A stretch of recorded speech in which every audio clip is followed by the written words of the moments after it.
లో 100 రాళ్ళేస్తారండి. ఒకటి తగలగానే తలకాయ పగిలింది చూడండి అంటారు. ఇప్పుడు అదేది విజయవాడ వరదలు జగన్మోహన్ రెడ్డి తెచ్చాడన్నారు. ఏమైంది? ఎందుకు పట్టుకోలేదు జగన్ని? లేకపోతే తిరుపతి లడ్డు అన్నారు. ఇప్పుడు తీసుకెళ్ళి ఆ డైరీ ఈ డైరీ అంటున్నారు, కానీ దాంట్లో పొలిటికల్ ఏమైనా టచ్ అయిందా? ఏం లేదు కదా. ఇవన్నీ ఏంటంటే మనం అదేదో రాళ్ళు ఇసురుతూ ఉంటాం, దాంట్లో ఏదో ఒకటి తగిలితే అయిపోయిద్ది. దీన్ని కార్పెట్ బాంబింగ్ అనమాట. పాలిటిక్స్లో కార్పెట్ బాంబింగ్ చేస్తుంటుంది తెలుగుదేశం కాదు చేసేది, తెలుగుదేశం మీడియా చేస్తుంటుంది. అందులో ఏదో ఒకటి తగిలినప్పుడు అదిగో మేమే ఇచ్చింది మీకు అస్త్రం అని చెప్తారనమాట.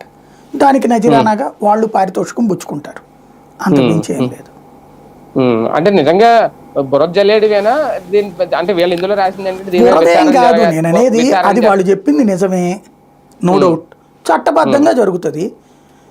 ఒక టెండర్ పిలుస్తారు, లేకపోతే దాన్ని ఏమంటారు నామినేటెడ్లో ఇచ్చి ఉండొచ్చును. ఇవ్వచ్చా ఇవ్వకూడదంటే వీళ్ళు ఇప్పుడు నామినేటెడ్ ఇవ్వట్లేదా? బేసిక్గా చేయలేదని నేను అంటలేదు అక్కడ. అంటే 274 కోట్లు అంటే చిన్న అమౌంట్ ఏం కాదు కదా. 5 ఏళ్లలో 274 కోట్లు అంటే ఎంత అండి? బేసిక్గా అంత పెద్ద వాలంటీర్ వ్యవస్థ, దగ్గర 5 కోట్ల జనాభాకి పనిచేసినటువంటి వ్యవస్థ. అంటే ఇప్పుడు ప్రతిదీ ఎలా కంపేర్ చేస్తున్నారంటే సార్, ఇప్పుడు అది 100 కోట్ల కుంభకోణం ఢిల్లీ కేజ్రీవాల్ మధ్య ఉంది. దాంతో ఏంటంటే ఇది కంపేర్ చేసి దాంతో పోలిస్తే చాలా ఎక్కువ కదా. అప్పుడు